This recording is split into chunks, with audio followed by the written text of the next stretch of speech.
नमस्कार दोस्तों, आइए जानते हैं आज मध्य प्रदेश की बड़ी खबरें। आज की पहली खबर है कि तोड़ा जाएगा आरोपी मोहसिन का मकान। रेप और छेड़छाड़ के आरोपी मोहसिन खान की प्रॉपर्टी पर भी अब प्रशासन ने डंडा चलाने की तैयारी कर ली है। मोहसिन के महू के धार नाका प्रजापति मोहल्ला में बने मकान की निर्माण अनुमति और जमीन से जुड़े दस्तावेज का रिकॉर्ड मांगा गया है। महूगांव नगर परिषद ने रिकॉर्ड पेश करने के लिए 48 घंटे की समय सीमा तय की है। इस अवधि में दस्तावेज नहीं दिखाने पर मकान के अवैध हिस्सों पर बुलडोजर एक्शन देखने को मिल सकता है। सरकारी नाले पर अतिक्रमण कर मकान बनाने की आशंका में मोहसिन के मकान पर नोटिस भी चस्पा किया गया है। महूगांव नगर परिषद के सीएमओ चंद्रशेखर सोनिस ने बताया कि मोहसिन खान का मकान जिस जमीन पर बना हुआ है, इसके भू स्वामित्व के दस्तावेज मांगे गए हैं। साथ ही भवन निर्माण की अनुमति भी पेश करने के निर्देश दिए हैं। इंदौर में कोरोना के 4 नए मामले। इंदौर में एक बार फिर कोरोना संक्रमण के मामलों में इजाफा देखने को मिल रहा है। पिछले 24 घंटों में 4 नए कोरोना पॉजिटिव मरीज सामने आए हैं। इस साल अब तक कुल 16 मरीजों की पुष्टि हुई है, जिनमें से 11 इंदौर के निवासी हैं। वर्तमान में 9 एक्टिव केस हैं और सभी मरीज होम आइसोलेशन में हैं। वायरस के वेरिएंट का पता करने के लिए सभी मरीजों के सैंपल भोपाल भेजे गए हैं। पटवारी बोले, मेरे भाइयों को फंसाया गया। कांग्रेस के प्रदेश अध्यक्ष जीतू पटवारी के भाई भरत पटवारी और नाना पटवारी सहित इंदौर जिला कांग्रेस के अध्यक्ष सदाशिव यादव के खिलाफ दर्ज धोखाधड़ी के केस में पुलिस ने राजस्व विभाग से जमीन के दस्तावेज मांगे हैं। पुलिस अधिकारियों की एक टीम जमीन को लेकर दोनों पक्षों के दस्तावेजों की जांच में जुटी है। वहीं दूसरी तरफ जीतू पटवारी का आरोप है कि पुलिस ने बिना तथ्यों के भाइयों पर एफआईआर दर्ज की है। ये जमीन यादव ट्रस्ट के नाम पर है। यादव समाज के ही लोग इसमें गौशाला का निर्माण कर रहे हैं। भोपाल में 11 मीट दुकानें और एक फैक्ट्री सील। भोपाल नगर निगम ने बुधवार को 4 बड़ी कार्रवाई की। अवैध रूप से खुली 11 मीट दुकानों को सील कर दिया गया। वहीं खुले में मेडिकल वेस्ट फेंकने और अतिक्रमण पर भी कार्रवाई की गई। जोन नंबर 20 के अंतर्गत एयरपोर्ट एवं आसपास के क्षेत्रों में मीट का विक्रय करने वालों के लाइसेंस चेक किए गए। बिना लाइसेंस अवैध व अनाधिकृत रूप से मीट बेचने वालों के विरुद्ध कार्रवाई करते हुए 11 दुकानें सील की गई। निगम अमले ने चेतावनी भी दी कि पुनः बिना लाइसेंस मीट विक्रय करते पाए जाने पर और अधिक सख्त कार्रवाई की जाएगी। लाडली बहनों को मिलेंगे 3,000 रुपए। मध्य प्रदेश में लाडली बहना योजना की राशि जल्द ही बढ़ाई जा सकती है। खुद सीएम मोहन यादव ने इसके संकेत दिए। उन्होंने बड़ा ऐलान करते हुए कहा कि लाडली बहनों को हर माह 3,000 रुपए मिलेंगे। हालांकि इसके लिए उन्होंने समय सीमा का भी जिक्र किया। सीएम मोहन यादव ने प्रदेश के बैतूल जिले के आदिवासी बाहुल्य इलाके सारणी में आयोजित कार्यक्रम में ये बातें कही। कार्यक्रम में उन्होंने 465 करोड़ के कामों का लोकार्पण भी किया। इसके साथ ही बैतूल जिले की विकास पुस्तिका भी लोकार्पित की। सीएम मोहन यादव ने कार्यक्रम में लोकमाता अहिल्याबाई की 300वीं जयंती पर देश, प्रदेश, समाज और सनातन धर्म के प्रति उनके योगदान को रेखांकित किया। 1 साल बढ़ सकती है रिटायरमेंट की उम्र। देश भर में सरकारी कर्मचारियों, अधिकारियों के रिटायरमेंट की आयु सीमा पर जब तब विवाद उठते रहे हैं। अलग अलग राज्यों में, यहां तक कि विभिन्न विभागों में भी सेवानिवृत्ति आयु अलग अलग है। इनमें एक रूपता की मांग की जाती रही है। इस बीच मध्य प्रदेश में न्यायाधीशों की सेवानिवृत्ति की आयु बढ़ाने के संबंध में बड़ा अपडेट सामने आया है। देश की शीर्ष अदालत ने कहा है कि एमपी के जिला न्यायालय के न्यायाधीशों की सेवानिवृत्ति आयु 61 वर्ष करने में कोई दिक्कत नहीं है। सुप्रीम कोर्ट ने इसके लिए एमपी हाईकोर्ट से 2 महीने में निर्णय लेने को कहा है। विजय शाह मामले में अब हाईकोर्ट में नहीं होगी सुनवाई। एमपी के जनजातीय विभाग के कैबिनेट मंत्री विजय शाह द्वारा कर्नल सोफिया कुरैशी को आतंकियों की बहन बताने के बयान के मामले में बड़ा अपडेट सामने आया है। बुधवार को इस मामले में सुप्रीम कोर्ट में सुनवाई हुई। मामले की जांच के लिए गठित स्पेशल इन्वेस्टिगेशन टीम यानी एसआईटी ने कोर्ट से जांच के लिए कुछ और वक्त मांगा, जिसे मंजूर कर लिया गया है। इसके साथ सुप्रीम कोर्ट ने एमपी हाईकोर्ट से इस मामले की सुनवाई नहीं करने को कहा है। अब शीर्ष अदालत में मंत्री विजय शाह मामले की सुनवाई जुलाई में होगी। तब तक उनकी गिरफ्तारी पर रोक जारी रहेगी। लाखों सरकारी शिक्षकों को मिलेगा चौथा समयमान वेतनमान। मध्य प्रदेश के लाखों शिक्षकों को बड़ी खुशखबरी मिलने वाली है। स्कूल शिक्षा विभाग ने प्रस्ताव तैयार किया है, जिसके तहत शिक्षकों को चौथा समयमान वेतनमान मिलने का रास्ता साफ हो गया है। आने वाले समय में यह प्रस्ताव कैबिनेट में लाया जा सकता है। अगर प्रस्ताव को मंजूरी मिलती है तो टीचरों के वेतन में भारी बढ़ोतरी होगी। बता दें कि प्रदेश के 1.5 लाख से अधिक शिक्षकों को चौथा समयमान वेतनमान का लाभ देने की तैयारी तेज हो गई है। स्कूल शिक्षा विभाग ने इसके तहत प्रस्ताव तैयार कर कैबिनेट मंजूरी के लिए मुख्य सचिव कार्यालय भेज दिया है। अब इंदौर में होगा जानवरों का अंतिम संस्कार। अब इंदौर शहर में मरे हुए जानवरों को जमीन में गाड़ने की बजाय उनका अंतिम संस्कार किया जाएगा। नगर निगम ने इसके लिए हरियाणा की माइक्रोटेक कंपनी से करार किया है। यह कंपनी 5 साल तक अंतिम संस्कार प्लांट का निर्माण, संचालन और रखरखाव करेगी। नगर निगम इस योजना पर करीब 3 करोड़ रुपए खर्च करेगा। अभी तक शहर में जानवरों की मौत होने पर उन्हें गड्ढा खोदकर जमीन में दफनाया जाता था। इससे न केवल बदबू फैलती थी बल्कि भूजल भी प्रदूषित होता था। इस समस्या को खत्म करने के लिए निगम ने निजी कंपनियों से प्रस्ताव मांगे थे। सांसद बोले, तबाह फसल का मुआवजा देगी सरकार। बुरहानपुर जिले में मंगलवार शाम आई आंधी और बारिश ने किसानों की केला फसल को भारी नुकसान पहुंचाया है। रायगांव, नीमगांव, खामनी, बखारी, सुखपुरी, शाहपुर और फोपनार गांवों में करोड़ों रुपए की फसल प्रभावित हुई है। खंडवा सांसद ज्ञानेश्वर पाटिल ने गुरुवार को प्रभावित क्षेत्रों का दौरा किया। किसानों से बात कर उन्हें हुए नुकसान के बारे में जाना। उन्होंने बताया कि मुख्यमंत्री से इस मुद्दे पर चर्चा की है। सभी किसानों को मुआवजा दिया जाएगा। सांसद ने सरकार को खुद की बीमा कंपनी बनाने की बात भी कही। मां अहिल्या के नाम एमपी का पहला मेट्रो स्टेशन प्रधानमंत्री नरेंद्र मोदी 31 मई को राजधानी भोपाल में जंबूरी मैदान में महिला सशक्तिकरण सम्मेलन में शामिल होंगे। वे यहीं से वर्चुअली प्रदेश को बड़ी सौगात देंगे। एक ओर जहां सतना और दतिया एयरपोर्ट जनता को समर्पित करेंगे, वहीं इंदौर में मेट्रो की सौगात देंगे। पहली बार प्रदेश में मेट्रो दौड़ेगी। मोदी राजधानी में लोकमाता अहिल्या की 300वीं जयंती पर प्रधानमंत्री 2 लाख महिलाओं के आयोजन में शामिल होंगे। बोर्ड एग्जाम का रिजल्ट कमजोर आने पर वेतन वृद्धि रोकी शासकीय हाई स्कूल निवारी में कक्षा 10वीं और 12वीं के खराब परीक्षा परिणाम पर स्कूल के टीचर विजय कुमार पचौरी की एक वेतन वृद्धि रोकने की कार्रवाई की गई है। यह निर्णय संभाग आयुक्त वीरेंद्र सिंह रावत के निर्देश पर लिया गया। संयुक्त संचालक लोक शिक्षण सागर द्वारा पेश रिपोर्ट में सामने आया कि वर्ष 2023 से 24 में विद्यालय का परीक्षा परिणाम 30% से कम रहा। रिपोर्ट के मुताबिक यह स्तर शैक्षणिक गुणवत्ता के लिहाज से बेहद निराशाजनक है और इससे यह भी स्पष्ट होता है कि विद्यालय में शिक्षण कार्य सुनियोजित रूप से संचालित नहीं हो रहा। एमपी में पहली बार नोटरी पर प्लॉटों की खरीदी बिक्री बैन। अवैध कॉलोनियों में प्लॉटों की खरीदी बिक्री पर जिला प्रशासन ने नकेल कस दी है। कलेक्टर आशीष सिंह ने इंदौर जिले की सीमा में अचल संपत्ति की नोटरी करने पर प्रतिबंध लगा दिया है। भारतीय नागरिक सुरक्षा संहिता 2023 की धारा 163(1)(2) के तहत जारी प्रतिबंधात्मक आदेश में कहा गया है कि अचल संपत्ति की नोटरी पर रोक से जन सामान्य को होने वाली परेशानियों के साथ अवांछनीय गतिविधियों को रोका जा सकता है। इस आदेश के बाद नोटरी होने पर नोटरी करने वाले वकील का लाइसेंस निरस्त किया जाएगा और एफआईआर जैसी कार्रवाई भी होगी। नॉन अल्कोहलिक फैटी लीवर जांचने वाला एमपी पहला राज्य। देश में तेजी से बढ़ते फैटी लिवर के मामले को देखते हुए मध्य प्रदेश सरकार एक नई पहल कर रही है। प्रदेश के स्वास्थ्य विभाग ने समूचे राज्य में 30 साल से ऊपर के हर व्यक्ति की कमर नापने का अभियान 1 जून से शुरू होगा। यह अभियान चलाने का मुख्य उद्देश्य है लोगों में बढ़ती बीमारी और मोटापे की समस्या। स्वास्थ्य विभाग के मुताबिक मोटापे की वजह से लोगों के बीच कई बीमारियां बढ़ रही है, जिसकी शुरुआत फैटी लिवर से होती है। बाद में फिर यही बीमारी से कोलेस्ट्रॉल बढ़ता है, जो कि हार्ट अटैक का कारण बनता है। पूरे प्रदेश में चलने वाले फैटी लिवर अभियान के लिए डॉक्टर से लेकर आशा कार्यकर्ता तक को ट्रेनिंग दी जा रही है।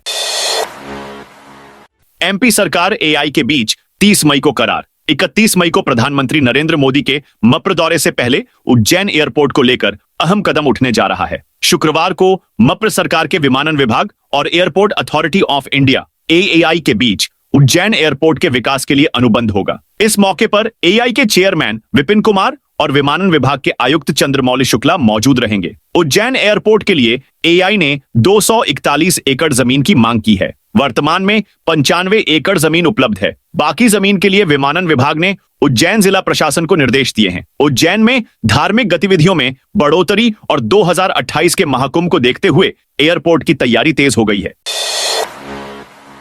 खरगोन में देवी अहिल्याबाई की प्रतिमा होगी स्थापित। खरगोन में लोकमाता अहिल्या देवी होलकर की प्रतिमा का अनावरण सांसद गजेंद्र सिंह पटेल करेंगे। राजमाता की 300वीं जयंती पर कुंदा किनारे उनकी प्रतिमा स्थापित की होगी। इस कार्यक्रम की रूपरेखा धनगर भारोड़ समाज की बैठक में तैयार की गई। 30 मई को दोपहर 3 बजे मातोश्री अहिल्या देवी की शोभा यात्रा निकलेगी। 3 जून को 7 घंटे भोपाल में रहेंगे राहुल गांधी। 3 जून को लोकसभा में नेता प्रतिपक्ष और कांग्रेस के पूर्व राष्ट्रीय अध्यक्ष राहुल गांधी भोपाल के दौरे पर रहेंगे। राहुल करीब 7 घंटे भोपाल में रहकर अलग अलग कांग्रेस नेताओं कार्यकर्ताओं की बैठकें लेंगे। राहुल के दौरे को लेकर नेता प्रतिपक्ष उमंग सिंघार ने जानकारी दी। इस दौरान कांग्रेस के संगठन प्रभारी संजय कामले, मीडिया विभाग के अध्यक्ष मुकेश नायक मौजूद थे। शिक्षा विभाग में बड़ा फर्जीवाड़ा। मध्य प्रदेश के रीवा शिक्षा विभाग में अनुकंपा नियुक्ति से जुड़ा फर्जीवाड़ा सामने आया है। ऐसी शिक्षिका के नाम पर अनुकंपा नियुक्ति दी गई है जो विभाग में कभी रही ही नहीं। फर्जी दस्तावेज शिक्षिका की नौकरी के ही नहीं बल्कि आवेदक के स्थायी पते के भी लगाए गए। करीब महीने भर की सेवा पूरी होने संबंधित ने वेतन मांगा तो दस्तावेजों की जांच शुरू हुई। पता चला कि सब फर्जी है। मामला कलेक्टर तक पहुंचा। जिला शिक्षा अधिकारी ने जांच कमेटी बनाई है। अनुकंपा नियुक्ति भी निरस्त कर दी है। एमपी के इन जिलों में अति भारी बारिश। मध्य प्रदेश में नौतपा में भी बारिश हो रही है और प्री मानसून पूरी तरह से प्रदेश में एक्टिव नजर आ रहा है। बुधवार को भी प्रदेश के कई हिस्सों में आंधी बारिश हुई है। मौसम विभाग की माने तो 31 मई तक प्रदेश में प्री मानसून एक्टिविटी इसी तरह से जारी रहेगी और तेज आंधी व बारिश का सिलसिला चलता रहेगा। अनुमान जताया जा रहा है कि मध्य प्रदेश में मानसून जून के दूसरे सप्ताह के अंत तक दस्तक दे सकता है। 30 मई को मुरैना, भिंड, जबलपुर, सतना, रीवा, मऊगंज, सीधी, सिंगरौली, मैहर, कटनी, उमरिया, शहडोल, अनूपपुर, डिंडौरी, मंडला, नरसिंहपुर, सिवनी, बालाघाट, छिंदवाड़ा, पांढुर्णा, बैतूल, हरदा, खंडवा, बुरहानपुर, नर्मदापुरम, रायसेन, विदिशा, भोपाल, सीहोर, खरगोन, इंदौर, धार, देवास, बड़वानी, अलीराजपुर और झाबुआ में आंधी बारिश। 31 मई शनिवार को अलीराजपुर, बड़वानी, खरगोन, खंडवा, बुरहानपुर, हरदा, सीहोर, भोपाल, विदिशा, रायसेन, नर्मदापुरम, बैतूल, पांढुर्णा, सिवनी, छिंदवाड़ा, मंडला, बालाघाट और डिंडोरी जिलों में आंधी बारिश का अलर्ट। भाजपा पार्षद ने पूर्व फौजी के पैर छूकर मांगी माफी। राजगढ़ जिले के खिलचीपुर में एक भाजपा पार्षद ने पूर्व सैनिक से साथ 2 दिन पहले अभद्रता की थी, जिसके विरोध में गुरुवार को जिले भर के रिटायर्ड फौजी एकजुट होकर खिलचीपुर थाने पहुंचे और भाजपा पार्षद संदीप शर्मा उर्फ काका के खिलाफ एफआईआर दर्ज करवाने की मांग की। विवाद बढ़ता देख पार्षद को थाने में सार्वजनिक रूप से हाथ जोड़कर माफी मांगनी पड़ी। पूर्व सैनिकों की भीड़ जैसे ही थाने पहुंची, माहौल देशभक्ति के नारों से गूंज उठा। इस दौरान टीआई जितेंद्र मावई की मौजूदगी में पार्षद संदीप शर्मा ने हाथ जोड़कर कहा कि मैं अपने सभी आर्मी के रिटायर्ड और देश सेवा कर रहे जवानों से माफी चाहता हूं। परसों भूलवश रिटायर्ड फौजी पप्पू शर्मा से अपशब्द कहे गए, उसके लिए शर्मिंदा हूं और क्षमा चाहता हूं। तोड़ी जाएंगी कई बिल्डिंग और दुकानें। एमपी के राजगढ़ जिले में नगर से निकले एनएच 24 स्थित सागपुर बाईपास पर प्रस्तावित अंडरपास निर्माण 7 माह बाद भी शुरू नहीं हो पाया है। इसमें सरकारी जमीन पर हो रहे अतिक्रमण बड़ी बाधा बन रहा है, लेकिन स्थानीय प्रशासन इसे हटवा ही नहीं पा रहा है। ऐसे में अंडरपास निर्माण का काम भी अटका हुआ है। दरअसल ब्लैक स्पॉट बन चुके उक्त बाईपास पर करीब 28 करोड़ 50 लाख की लागत से अंडरपास निर्माण को अक्टूबर में केंद्रीय मंत्रालय से मंजूरी मिली। इसके बाद एनएचआई ने टेंडर प्रक्रिया सहित ड्राइंग आदि भी तैयार कर ली, लेकिन अब सरकारी जमीन पर हो रहा अतिक्रमण बाधा बन रहा है। स्वास्थ्य विभाग में आउटसोर्स कर्मचारियों की नियुक्ति में बड़ा घोटाला। मध्य प्रदेश के रीवा शहरी स्वास्थ्य विभाग में एक बड़े वित्तीय घोटाले का आरोप सामने आया है। जिला कांग्रेस कमेटी के कार्यकारी अध्यक्ष कुंवर सिंह पटेल और प्रदेश कांग्रेस प्रवक्ता विनोद शर्मा ने इस संबंध में संभाग आयुक्त को एक ज्ञापन सौंपा है। ज्ञापन में कई दस्तावेजों के साथ दावा किया गया है कि प्रभारी शहरी कार्यक्रम प्रबंधक शिवशंकर तिवारी ने 21,37,700 रुपए से अधिक का भ्रष्टाचार किया है। इसमें 12 आउटसोर्स कर्मचारियों की नियम विरुद्ध नियुक्ति भी शामिल है, जिसकी पुष्टि विभागीय जांच में भी हो चुकी है, लेकिन अभी तक कोई कार्रवाई नहीं हुई है। नदियों को जोड़ने की ऐतिहासिक योजना मध्य प्रदेश छोटी नदियों को आपस में जोड़ेगा ताकि वे 12 महीने प्रवाहमान बनी रहें। निस्तार के लिए लोगों को पानी मिल सकेगा, पानी की जरूरतें भी पूरी होंगी। भोपाल, इंदौर, जबलपुर और ग्वालियर की तर्ज पर छोटे शहर यानी टियर 2 और टियर 3 की श्रेणी वाले शहरों का विकास किया जाएगा। इससे बड़े शहरों पर दबाव नहीं आएगा। शहरों के विकेंद्रीकरण की प्रक्रिया जारी रहेगी। ये सलाह नीति आयोग ने दी है। सीएम डॉ मोहन यादव दिल्ली में हुई बैठक में शामिल हुए थे। उन्होंने मंत्रियों और अफसरों को बताया और इन कामों के लिए योजना बनाकर आगे बढ़ने के निर्देश भी दिए। एमपी में आंधी बारिश का कहर। एमपी में प्री मानसून बारिश और आंधी कहर बरपा रही है। प्रदेश के कई जिलों में तेज हवा के साथ पानी बरसा, जिससे व्यापक तबाही हुई। आंधी से कई पेड़ उखड़ गए और खेतों में खड़ी फसल बर्बाद हो गई। प्रदेश के बुरहानपुर में जोरदार आंधी के साथ बरसात हुई। मंगलवार शाम को मूसलाधार बारिश से जनजीवन अस्त व्यस्त हो गया। केवल 1 घंटे में ही 1.25 इंच पानी बरस गया, जिससे सड़कें जलमग्न हो गईं। इधर आंधी ने किसानों की कमर तोड़ दी। खेतों में खड़ी केला की फसल बर्बाद हो गई। भीषण आंधी से केला के न केवल हजारों पौधे खराब हुए, बल्कि कई बड़े पेड़ भी उखड़ गए। कलेक्टर ने नुकसान का आकलन करने सर्वे दल गठित किया। बुधवार को एसडीएम ने भी प्रभावित गांवों का दौरा कर खेतों में हुए नुकसान का जायजा लिया। मंदिर की जमीन पर काटी कॉलोनी पर बुलडोजर एक्शन। टीकमगढ़ के बिहारीजू मंदिर की जमीन का फर्जी तरीके से विक्रय कर नामांतरण किया गया था। उसकी रजिस्ट्री और नामांतरण को कलेक्टर कोर्ट ने शून्य घोषित कर दिया था। मंदिर की जमीन पर बनाई गई कॉलोनी को तहसीलदार अरविंद्र यादव ने बोर्ड लगाकर मंदिर के पक्ष में कब्जा दिलाया था। मंगलवार को तहसीलदार और एसडीएम ने ढोंगा रोड, मंगल भवन के सामने मंदिर की जमीन को अतिक्रमण मुक्त कराया।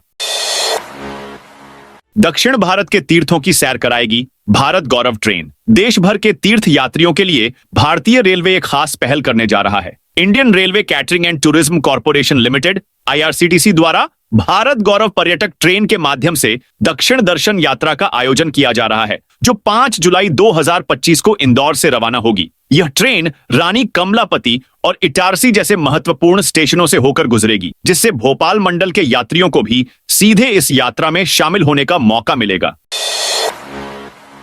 छतरपुर में बारिश आंधी, सीएम का दौरा रद्द। छतरपुर में गुरुवार को मौसम खराब होने से मुख्यमंत्री डॉ मोहन यादव का दौरा रद्द हो गया। यहां दोपहर करीब 12 बजे तेज हवा के साथ बारिश होने लगी। गौरीहार में बने हेलीपैड में पानी भर गया। सभा स्थल पर लगा टेंट भी उखड़ गया। सीएम यादव की छतरपुर के गौरीहार और मूसहानिया में जनसभा होनी थी। पीएम के प्रोग्राम में 4 संभागों से आएंगी अधिकांश महिलाएं। 31 मई को भोपाल के जम्बूरी मैदान पर होने वाले कार्यक्रम में 2 लाख महिलाएं शामिल होंगी। इसे देवी अहिल्याबाई महिला महाशक्ति महासम्मेलन नाम दिया है। इस सम्मेलन को पीएम मोदी संबोधित करेंगे। सम्मेलन में भोपाल और आसपास के 4 संभागों से ही ज्यादातर महिलाएं बुलाई जाएंगी। जम्बूरी मैदान पर होने वाले महिला सम्मेलन में भोपाल संभाग के साथ ही सागर, इंदौर, उज्जैन संभाग से अधिकांश महिलाएं शामिल होंगी। अवैध निर्माणों पर चला बुलडोजर मध्य प्रदेश में। इन दिनों अतिक्रमणकारियों के खिलाफ शासन प्रशासन एक्टिव मोड में नजर आ रहा है। अवैध निर्माणों पर बुलडोजर चलाया जा रहा है। गुरुवार को टीकमगढ़ नगर पालिका ने बारिश के मौसम को देखते हुए नालों और नालियों की सफाई अभियान को शुरू किया है। इस दौरान नालियों के ऊपर बनी पक्की दुकानों को तोड़ दिया गया। दरअसल शहर के कई हिस्सों में नालों के ऊपर अतिक्रमण कर लिया गया है। सेल सागर चौराहे के मौजूद नाले के ऊपर मकान का मिला था। यहां पर दुकान, साइबर कैफे और छत पर मोबाइल टावर लगा हुआ है। ऐसे ही हिमाचल गली से नरैया मोहल्ला तक जाने वाला नाला अतिक्रमण की चपेट में है। कटरा बाजार के मार्ग पर नाले के दोनों ओर दुकानें बनाकर नाला बंद कर दिया गया है। सीधी में 80 साल पुरानी बस्ती पर चला बुलडोजर। सीधी जिले के डैनीहा में बुधवार को प्रशासन ने सिविल कोर्ट के आदेश पर करीब 100 आदिवासी परिवारों के घर गिरा दिए। ये सभी परिवार 80 साल से इस जमीन पर रह रहे थे। फिलहाल 100 से अधिक लोग या तो आश्रय स्थल में हैं या खुले में रहने को मजबूर हैं। वहीं रहवासियों ने कहा है कि उन्हें एक दिन पहले ही नोटिस मिला था और अगले दिन की घरों को बुलडोजर से तोड़ दिया गया। जमीन के मालिक मृगेंद्र सिंह ने करीब 20 साल पहले कोर्ट में अतिक्रमण हटाने की याचिका दायर की थी। कोर्ट ने 2020 में उनके पक्ष में फैसला सुनाया।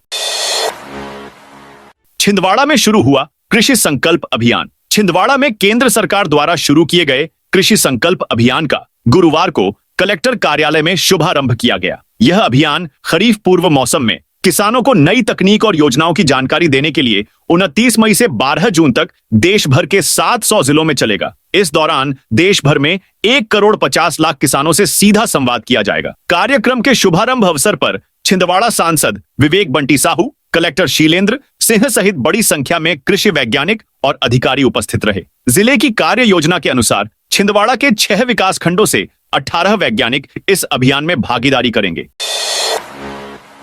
बिना अनुमति कॉलोनी विकसित करने वाले 33 कॉलोनाइजरों को नोटिस। टीकमगढ़ में अवैध कॉलोनी के विकास को रोकने के लिए प्रशासन ने सख्त कदम उठाया है। कलेक्टर विवेक श्रोत्रिय ने गुरुवार को एसडीएम की रिपोर्ट के आधार पर 33 कॉलोनाइजरों को नोटिस जारी किया है। इन कॉलोनाइजरों ने कृषि भूमि का इस्तेमाल आवासीय प्लॉट के रूप में किया है। यह मध्य प्रदेश नगर पालिका कॉलोनी विकास नियम 2021 का उल्लंघन है। कॉलोनाइजरों ने न तो अपना रजिस्ट्रीकरण कराया है और न ही कॉलोनी विकास की अनुमति ली है। आधार लिंकिंग नहीं कराने पर डीडीओ का वेतन रोका। प्रदेश के शासकीय कर्मचारियों की प्रोफाइल को IFMIS integrated finance management system portal पर समग्र आईडी और आधार से लिंक कराने के निर्देशों का पालन नहीं करने वाले आहरण एवं संवितरण अधिकारियों डीडीओ पर अब वित्त विभाग ने सख्ती शुरू कर दी है। वित्त विभाग ने स्पष्ट किया है कि जिन डीडीओ ने अपने अधिकार क्षेत्र के कर्मचारियों की पूरी प्रोफाइल लिंक नहीं कराई है, उनका जून माह का वेतन रोका जाएगा। भुगतान केवल तभी किया जाएगा जब वे संबंधित प्रमाण पत्र प्रस्तुत करेंगे कि सभी कर्मचारियों की समग्र आईडी और आधार लिंकिंग पूरी हो चुकी है। सड़क चौड़ीकरण के लिए जेसीबी तोड़ने जा रही थी। कई मकान एमपी के इंदौर शहर में लोगों को राहत भरी खबर मिली है। कोयला फाटक से लक्ष्मी अपार्टमेंट तक मार्ग चौड़ीकरण में आ रहे भवन स्वामियों ने निगम कार्यालय पहुंचकर अपनी समस्या बताई। रहवासियों का कहना है कि निगम द्वारा चिन्हित स्थान तक भवन तोड़ लिया। क्या अब हम अपना मकान बना सकते हैं? हालांकि निगम अधिकारियों ने इन्हें मकान निर्माण को लेकर सहमति दी। तो दोस्तों, ये थी आज मध्य प्रदेश की बड़ी खबरें। आप इस वीडियो को कौन से जिले से देख रहे हैं, कमेंट करके बताइए।